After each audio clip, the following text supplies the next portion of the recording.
address wheat shortages in particular. It's been reported that Russia offered your former prime minister discounts on wheat. I know you met with Secretary Blinken yesterday. Has the West offered to help on that front as well? As far as Pakistan's issue with the sort of food shortage, wheat shortage, we are as we have not been able to meet our wheat production targets for a whole host of reasons, Pakistan is looking to procure wheat from wherever it can at the best rates possible, could provide that wheat to the world if they were encouraged and supported in the right way, and if governments work to reduce their input costs at a time of high inflation. We could really we could do our own bit to support food security challenges and issues. As far as my interaction with foreign ministers over here, we've really focused on enhancing trade relations. My party and myself and the new unity government believe. Thank you very much. Leaders, do you have a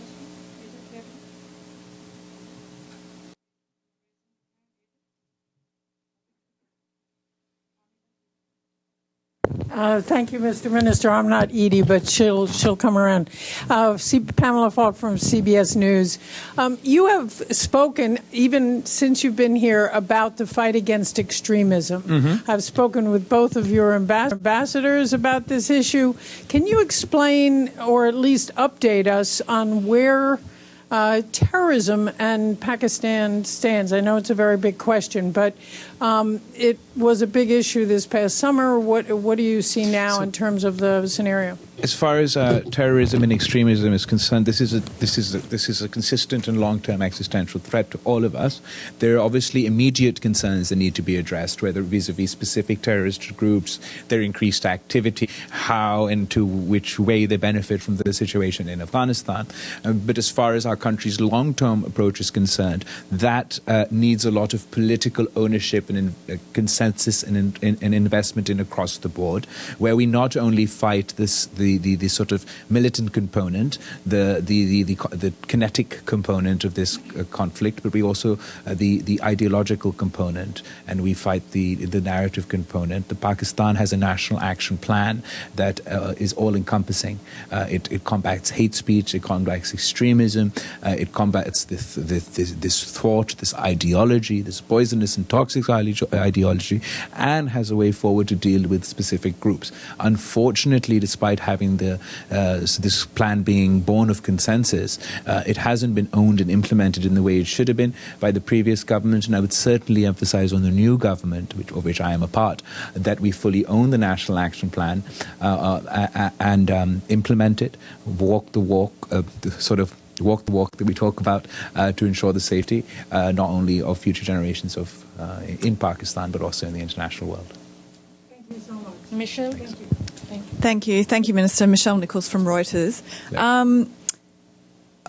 The previous Pakistan government was a little reluctant to condemn or join a chorus of international governments condemning Putin for his invasion of Ukraine.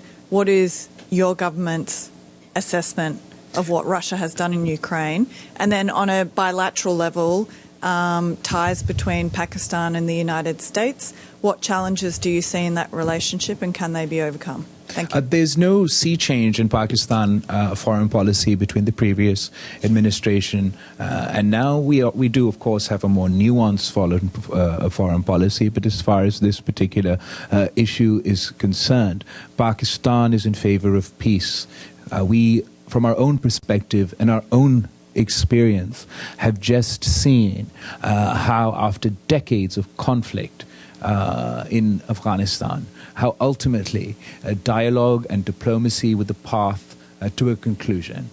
And our case before the world, made it today at the UN Security Council, is just that, is to learn from our experience and deploy the tools of dialogue and diplomacy now to help pursue a peaceful resolution for this conflict. We believe that this and other conflicts around the world serve to exacerbate issues, distract us from existential threats like climate change or even the global pandemic, which we are experiencing at the moment. It's not over.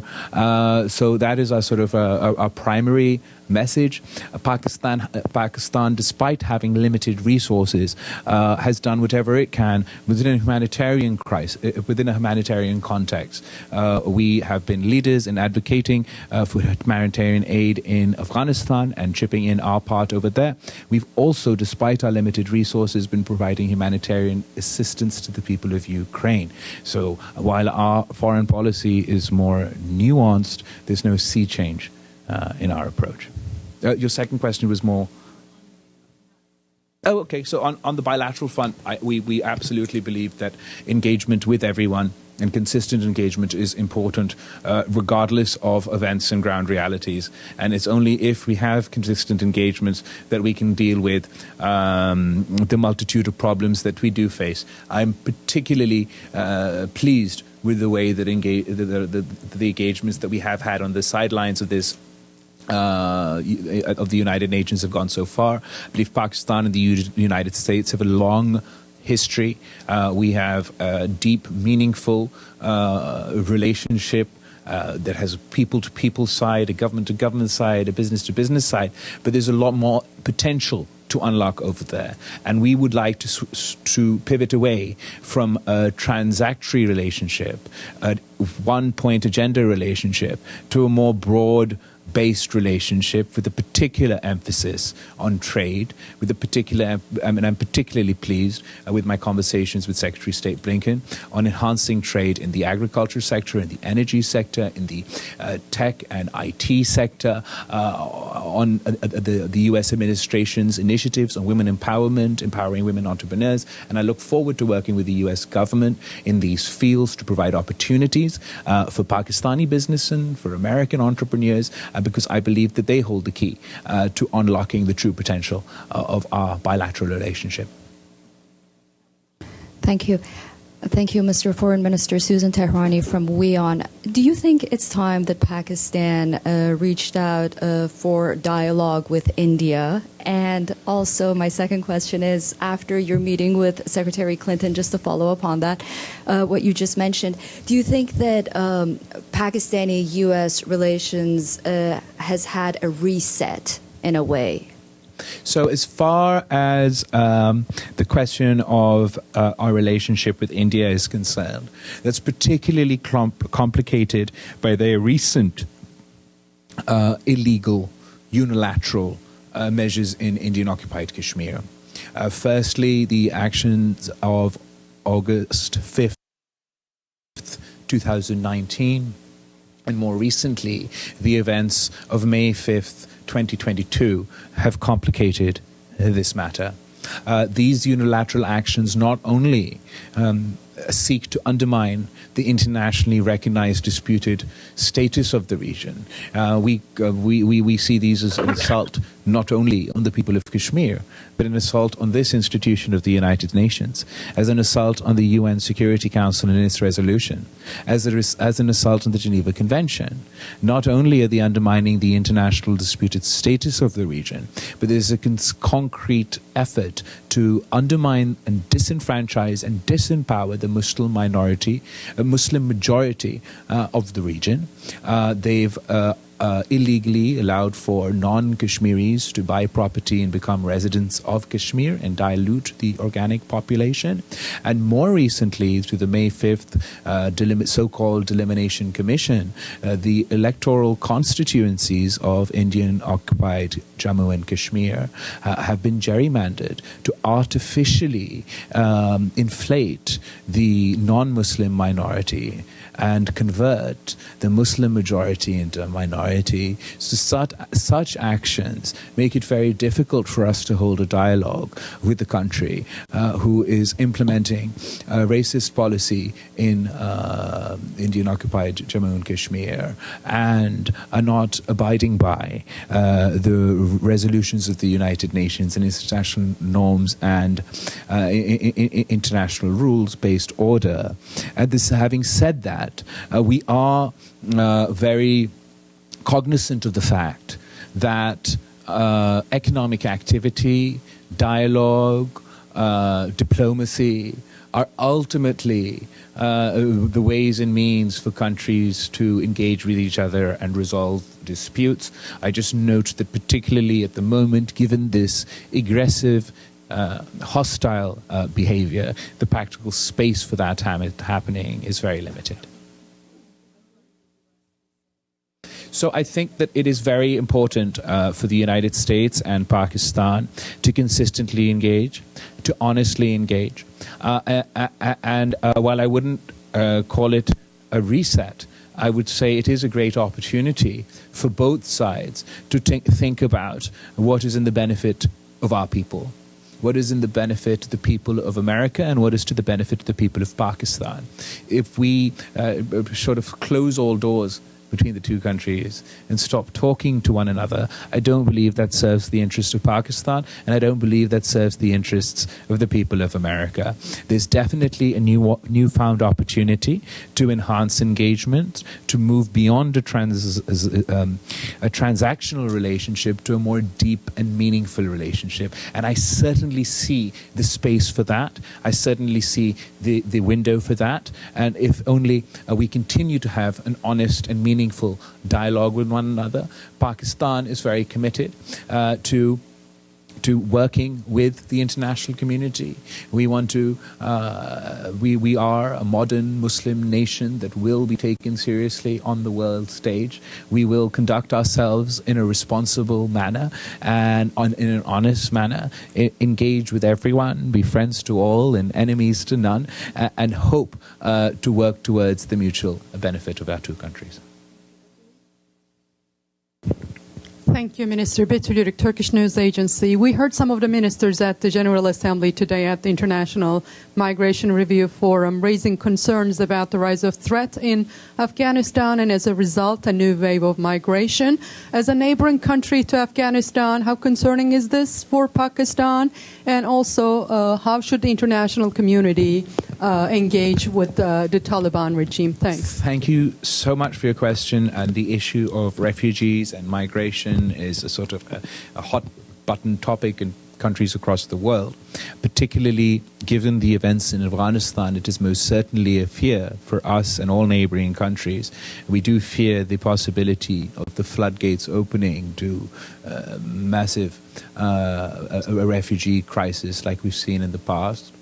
As the humanitarian situation in Afghanistan worsens, as the economic situation in Afghanistan worsens, the threat and likelihood of this happening increases.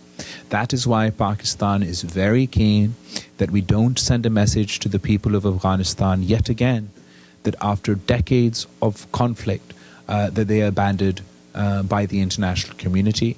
Pakistan is working particularly hard to assist in the humanitarian crisis and encourage the international community to engage with Afghanistan and engage with the humanitarian crisis in Afghanistan, to stop a total collapse of the Afghan economy. Because surely if 95% of the people of Afghanistan are under threat of poverty, of going below the poverty line, that not only has consequences for Afghanistan, but it has consequences for Pakistan and indeed the rest of the world, one of those manifestations would be in the form of refugees and migrants. Can I have a follow-up, please, on Yes, Afghanistan? Taliban has rolled back all the sanctions that have been imposed on women in terms of dressing, education, suspending of education. What does your government convey to the Taliban, your position on that? So the Pakistani government is very clear in private and in public that we convey to the new regime in Afghanistan that they live up to their international commitments. Now, whether that is their international commitment to the right to girls' education and allowing the women's rights in Afghanistan within that context, or it's their international commitment to not allow their soil to be used for terrorist activity, or it's their international commitment to form a more inclusive government setup.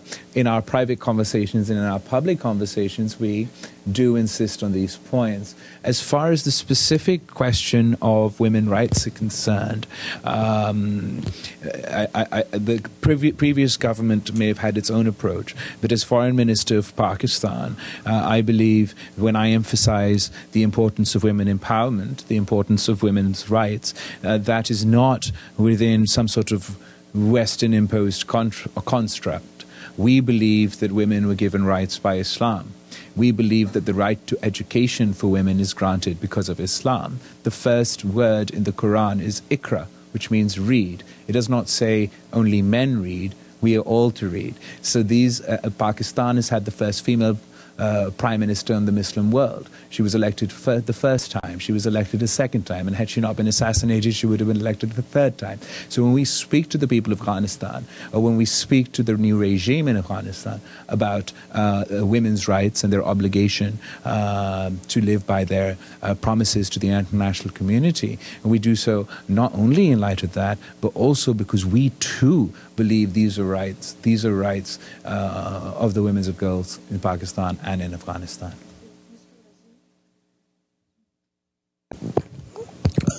Okay, my question is about that. History tells us that we have been ally of the United States against Russia in Afghanistan. Now, how this new government is trying to overcome that, and secondly, because of the trip to Moscow by the former Prime Minister, there is a wave of disappointment among Europe and America for not, making any condemnation of the Russian invasion. So where does your government stand, and how you are going to make a rapprochement towards that policy?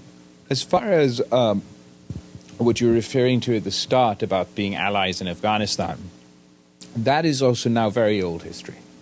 That is the history of the 80s, and obviously the Cold War context and what went on there is now part of history. As far as the former Prime Minister's trip to Russia, I would absolutely defend the former Prime Minister of Pakistan. Pakistan's Prime Minister conducted that trip as part of his foreign policy, and without knowing that no one is psychic. No one has a sixth sense. There's no way we could have possibly known that would have been the time to start, that the current conflict would start. And I believe it is very unfair to punish Pakistan for such an innocent action. Of course, Pakistan is absolutely clear as far as it comes to the principles of the United Nations, as far as it comes to the principles of non-use of force, and all of the principles of the United Nations, and we stand by the principles of the United Nations. We are not part of any conflict. We do not wish to be part of any conflict. In fact, we will continue to emphasize on the importance of peace. We will continue to emphasize on the importance of dialogue and diplomacy to resolve this conflict as soon as possible. And we will certainly not take any sides or take the sides of any aggressor within this context. But Pakistan has its own problems. Pakistan has witnessed decades of conflict in Afghanistan. And as I mentioned in my speech, हम थक गए हैं जंग देख के. हमारे बच्चे भी शहीद हुए हैं, हमारे क़यादत शहीद हुए हैं, औरतें मर्द शहीद हो चुके हैं, और हम समझते हैं कि अगर डायलॉग और डिप्लोमेसी के टूल्स इस्तेमाल किए जाते हैं तो हम काफ़ी ऐसे जैसे मसले हैं इनका हल निकाल सकते हैं. Sir, my follow-up question is, Pakistanis live in America and Europe. भाई हम बार-बार Can you Sorry? This press comments, we really appreciate you here. Frankie Ciardo from TRT World. 2 follow-up questions. One, how would you characterize your relationship with Russia? And number 2 is, how would you characterize your relationship with Russia and Vladimir Putin? And number 2, when the U.S. withdrew from Afghanistan, do you feel that they left a vacuum for terrorism which would endanger your country? Thank you for your question. Pakistan has a government, has relationships with all states, all governments in the world, and whoever happens to head those governments or head those states, we also have official and diplomatic relations with them. There are no personal relationships between individuals, and their only relationship between states and governments as far as your Russian question is concerned. As far as Afghanistan, we are concerned that if the humanitarian crisis remains unaddressed, if Afghanistan, 90% of the population of Afghanistan is allowed to slip under the poverty line, if the Afghan economy is allowed to collapse, then things will go from bad to worse. There are concerns about terrorism. The concerns about terrorism are the concerns of all countries in the region and international forces. We are all concerned as to whether the new regime in Afghanistan has the capacity or the will to deal with such terrorist groups. And as we are looking to them to live up to their international obligations, one such obligation was to ensure that no terrorist activity would take place, or their soil would not be used for terrorist activity. So we're hoping that on the one side, the new regime in place over there would do whatever they can to discourage such elements. And on the other side, we are working with the international community to help alleviate the humanitarian crisis developing there, the economic crisis developing there, because we believe that allowing the Afghan people to feel that they've been abandoned once again, allowing them to plummet to the depths of poverty and having an economic catastrophe has no plus sides and only negative sides for everybody involved. Thank you. Thank you so much, Foreign Minister. My name is Abdul Hamid Sayam from the Arabic daily Al-Quds Al-Arabi.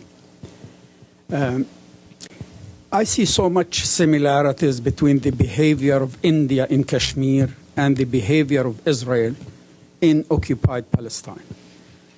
The Israelis moved their nationals into the occupied West Bank, and the Indians doing the same.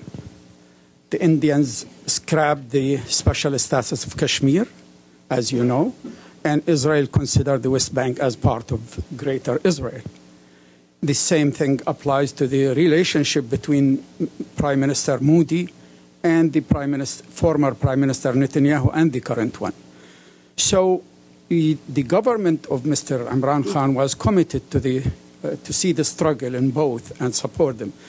How do you characterize the policy of your government regarding both the struggle of Kashmiri people and Palestinians? Thank you very much. There's been consensus across the political spectrum in Pakistan, whether it comes to the question of Kashmir or it comes to the question of Palestine.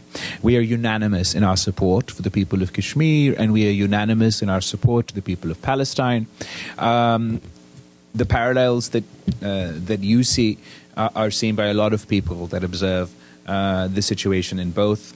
We just spoke at the United Nations Security Council, where we observed that occupied territories such as Palestine and Indian illegally occupied Jammu and Kashmir face the misery of perpetual conflict, never-ending perpetual conflict that result in many miseries, including hunger. We believe that we must continue to highlight the plight of the people of Kashmir and the people of Palestine. We are still, very recently, the murder, the assassination, whatever word you like to use, of wearing press identification material and still being shot in the neck, and then the fact that her funeral was also attacked really shook the international community in a way that many images and events have been unable to shake in modern times, and the plight of the people of Kashmir more often than not goes unnoticed, which is why there's an extra burden on the Muslim community to speak out for our brothers and sisters who cannot do so effectively for themselves for one reason or the other. Thank you, sir. Following up questions on Afghanistan and your comments about the Taliban's pledge to the international community not to allow the territory to be used for terrorism. The Taliban recently claimed that they have brokered an accord between Pakistan military and the TTP, Tehreek-e-Taliban in Pakistan. Could you please elaborate or explain what happened, sir? Iftikhar साहब, आप जहाँ तक TTP के issue है, as far as the Tehreek-e-Taliban Pakistan is concerned, they have a very troubling history of the way that they've conducted themselves within Pakistan. Their terrorist activity has been the most the significant challenge within the terrorism within terrorism in Pakistan. Pakistan ke the biggest terrorist attacks in Pakistan, the most devastating terrorist attacks in Pakistan are linked to Tehreek-e-Taliban Pakistan. Whether it is the APS attack in Peshawar on the school children who were murdered in cold blood, whether it's the attack on my mother, Shaheed Mohtarma Benazir Bhutto, and a whole host of terrorist activity in Pakistan are linked to these groups. Pakistan has, at different times, tried various approaches to deal with terrorism. We go after those who commit terrorism. We pursue those who are involved in terrorism. And we've also had a policy of engagement. And we've seen in the past that the policy of engagement is, to put it generously, has had limited results. At the moment, there are reports of, as you mentioned, as you stated in your question, and I can't add much more detail to that other than to say that I'm monitoring the situation, and I hope that, unlike the past, if there are any dialogues going on right now, that unlike the past, they bear fruit. But it's important to emphasize that we must insist on the new regime in Afghanistan that not only their own soil not be used for terrorist activities, but groups like the TTP that are linked to the TTA and other such terrorist groups are also discouraged by the new regime in Afghanistan from conducting terrorist activity anywhere else.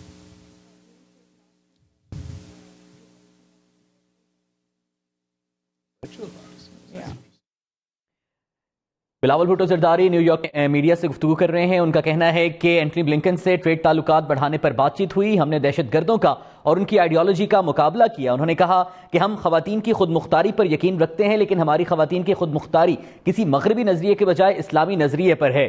उनका यह भी कहना था कि रूस के दौरे पर मैं साबिक वज़ीर आज़म इमरान खान का दिफा करूंगा। उन्होंने कहा कि हम अफगानिस्तान में इंसानी बहरान के असरात सिर्फ अफगानिस्तान नहीं बल्कि पाकिस्तान पर भी हैं। न्यूज़ स्टूडियो से इतना ही। घर हो या रिश्ते,